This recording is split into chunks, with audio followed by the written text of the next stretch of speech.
Hello everyone. I hope everyone is having a wonderful day.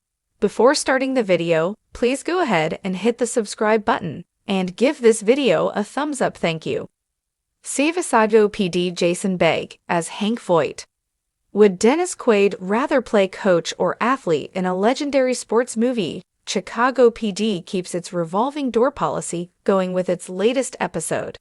After stories that spotlight Atwater, Leroyce Hawkins, and Burgess Marina Squirciati, the series has decided to shift things to Hank Voight, Jason Begg, and his relationship with the informant Anna Avalos, Carmela Zimbardo. Voight's allegiance to Avalos has been one of the most unexpected aspects of Chicago PD's 9th season. While the rest of the IU is skeptical, and rightfully so, regarding the informant's loyalties, Voight seems to be far more trusting than he ever has been of a reformed criminal.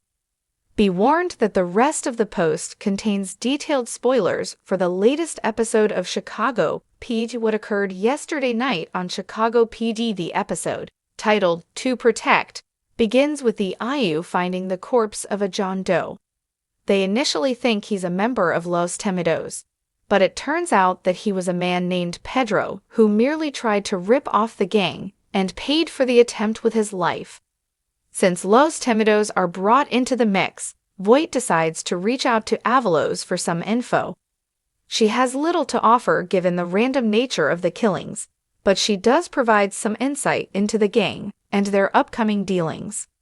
She agrees to go undercover at a Los Temidos party, and while things initially go well, she gets spooked at one point by the sight of a certain member, and Voight decides to break in and protect her. Avalos pulls Voight aside after the undercover operation nearly goes haywire and tells him not to do anything like that again.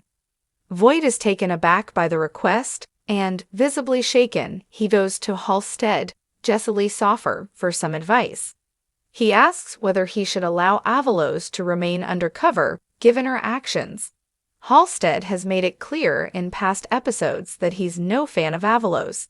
He's openly questioned her motives, but here, he surprisingly tells Voight to leave her in the field.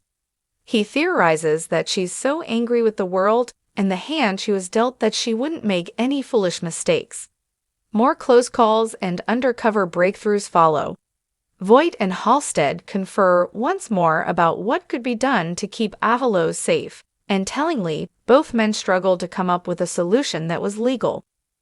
Voight can only theorize how to get her out safely through illegal means, but it's evident that the veteran officer is trying to reform his old ways. Towards the end of the episode, Avalos comes clean with Voight about her past and why she hates Los Temidos so much. She reveals how she was initiated into the gang, that she was beaten, drugged beforehand. Whenever she encounters a voice that sounds familiar, as she did during her undercover stint at the aforementioned party, it takes her back to the night of her initiation. Voight is struck by this, and he promises to get her out of the gang lifestyle for good. Things end on a sullen yet hopeful note, as a reeling Avalos goes to work at a local bakery, and Voight keeps his hands clean. For the latest Chicago PD Season 9 spoilers and news, plus more on the entire series, follow the Chicago PD category at One Chicago Center. Thanks for watching this video. Please subscribe to our Chicago PD official channel and stay with us.